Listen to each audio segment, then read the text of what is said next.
مجھے یہ دیکھ کر انتہائی افسوس ہوتا ہے کہ ہماری نوجوان نسل کے پاس آج اپنے لیے اور اپنے مستقبل کے لیے پلاننگ کے نام پر کوئی کچھ خاص چیز نہیں ہے، کوئی منصوبہ بندی نہیں ہے۔ مجھے ان سوالات کے جواب میں ہمیشہ خاموشی کا سامنا کرنا پڑتا ہے، جو کہ واقعتاً بہت تکلیف دہ ہے۔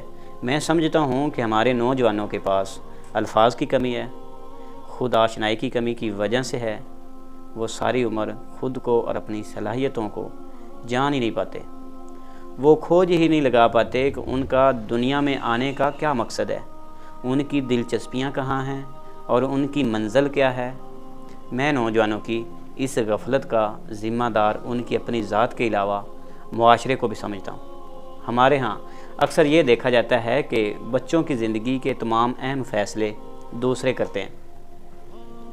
جہاں کہیں خاندان کے چند افراد اکٹھے ہوں، وہاں سرکاری نوکری اور شادی کے فوائد سنانے کے علاوہ کوئی اور ذکر کرنا گناہ سمجھا جاتا ہے۔ بچپن سے ہی بچوں کے ذہن میں یہ بات ڈال دی جاتی ہے کہ انہیں بڑے ہو کر نوکری کرنی ہے اور گھر کے اخراجات پورے کرنے ہیں۔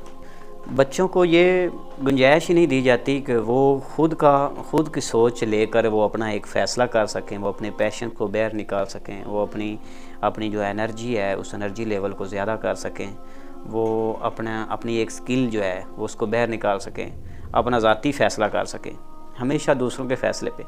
دیکھیں، جب ہمیں یہ بات سمجھائی جائے نا معاشرے کے اندر کہ آپ نے پڑھ لکھ کے نوکری کرنی ہے، آپ نے پڑھ لکھ کے جاب کرنی ہے، تو جب یہ بات ذہن میں بار بار ڈالی جائے گی نا تو ذہن یہی چیز ایکسیپٹ کرتا ہے کہ آپ نوکری کے لیے پیدا کیے گئے، آپ نے نوکری ہی کرنی ہے۔ پھر آپ کیا کرتے ہیں؟ جب پڑھ لکھ جاتے ہیں پھر آپ جاب کی تلاش میں نکلتے ہیں۔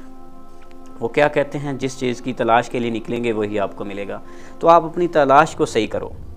اگر آپ جاب کی تلاش میں نکلے ہیں، آپ نے نوکر ہی بننا ہے، نوکری کرنی ہے، ان 4 پیسوں پہ آپ کو لگتا ہے کہ میرا گزارا ہو جانا ہے، تو کیسے؟ مجھے اس چیز کی سمجھ نہیں آتی۔ جب اللہ کی ذات آپ کو اچھے مواقع دیتی ہے، آپ کو بدلنے کے لیے اپرچونٹیز آپ کے پاس آتی ہیں، تو تب بھی آپ کوشش کر رہے ہوتے ہیں کہ میں نوکر ہی بن کے رہوں۔ اپنے اسکل کو باہر نکالیں، اپنے آپ کو تلاش کریں کہ آپ کس مقصد کے لیے پیدا کیے گئے ہیں، آپ کیا کچھ کر سکتے ہیں، آپ کے اندر کتنی قابلیت ہے۔ جس کام کو لگ جائیں، ٹھان لیں کہ میں نے یہ کرنا ہے، تو انشاءاللہ وہ کام کر جائیں گے آپ۔ لازمی ہے کہ ساری زندگی آپ نوکر بن کے رہیں، نوکری میں لگے رہیں۔ اپنے بزنس کی اسکل اپنے اندر کریٹ کریں، اپنا ذاتی کوئی کاروبار سٹارٹ کر لیں، اپنی کوئی ایسی اسکل لے کے آئیں جس میں آپ آرام سے بیٹھ کے اپنی روزی کما سکیں، ٹھیک ہے۔ یہ انسان کے اندر اللہ پاک کی ذات نے اتنی جرأت دی ہے، اتنی ہمت دی ہے، اتنی طاقت دی ہے کہ یہ اپنی سستی کائلی یہ چھوڑ کر صحیح راستے پہ آ جائے نا تو یہ بہت کچھ کر سکتا ہے، ٹھیک ہے۔ دنیا میں کتنے لوگ کروڑ پتی ہیں، بڑے سنتے بھی ہوں گے فلاں آدمی کروڑ پتی، کبھی اس کے پاس بیٹھ کے اس سے پوچھا بھی ہے بھی یار آپ اتنے بڑے بزنس مین کیسے بن گئے؟ کبھی آپ نے اس سے پوچھا ہے کہ آپ اتنے بڑے جو ہے نا لاکھوں پتی کیسے بن گئے؟ آپ یہ اتنا کیسے کما لیتے ہیں؟ میرے بھائی، اپنی سوچ ان لوگوں کی سوچ کے اندر لے کے جائیں گے نا تو آپ بھی آٹومیٹکلی اپنی سوچ وہ بنا پائیں گے، ٹھیک ہے۔ یہ سراسر ہمارا اس بات کا قصور ہوتا ہے کہ ہم معاشرے کے اندر جو رہ رہے ہوتے ہیں نا وہ باتیں ہی اس طرح کی سننے کو ملتی ہیں، پھر ہم اسی طرح بننے کی کوشش کرتے ہیں۔ ان چیزوں سے نکلیں گے تو اللہ کی ذات نے اور دروازے رکھے ہیں جہاں سے آپ نے گزرنا ہے اور آپ کو آگے راستے نظر آنے ہیں۔ تو اپنے مقصد کو بڑا کریں، پھر اس مقصد کو پہچانیں۔ جب آپ اپنے مقصد کو پہچان لیں گے تو پھر انشاءاللہ اللہ کی ذات اس کے لیے راستے نکال دے گی، ان راستوں پہ چلیں گے تو اللہ آپ کو کامیابی میسر کرے گا، ٹھیک ہے۔